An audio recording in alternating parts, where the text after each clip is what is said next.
বাবা মার প্রথম সন্তান হচ্ছে চমৎকার একটি জীবন্ত খেলনা। এই খেলনা সবই ভালো। খেলনা যখন হাসে, মা বাবা হাসে। খেলনা যখন কাঁদে, মা বাবার মুখ অন্ধকার হয়ে যায়। মানুষের মন বিচিত্র জিনিস। সমস্ত লক্ষ্যপুঞ্জে যে জটিলতা ও রহস্য, তার থেকেও রহস্যময় মানুষের মন। শিকল দিয়ে কাউকেই বেঁধে রাখা হয় না। তারপরেও সব মানুষই কোনো না কোনো সময় অনুভব করে তার হাত পায়ের কঠিন শিকল। শিকল ভাঙতে গিয়ে সংসার বিরাগী গভীর রাতে গৃহত্যাগ করে। ভাবে মুক্তি পাওয়া গেল 10 তলা বাড়ির ছাদ থেকে।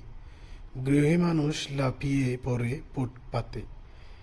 এরা ক্ষণিকের জন্য শিকল ভাঙ্গার তৃপ্তি পায়। পৃথিবীতে নিজে ভালো থাকতে চাইলে স্বার্থপর হয়ে যাও।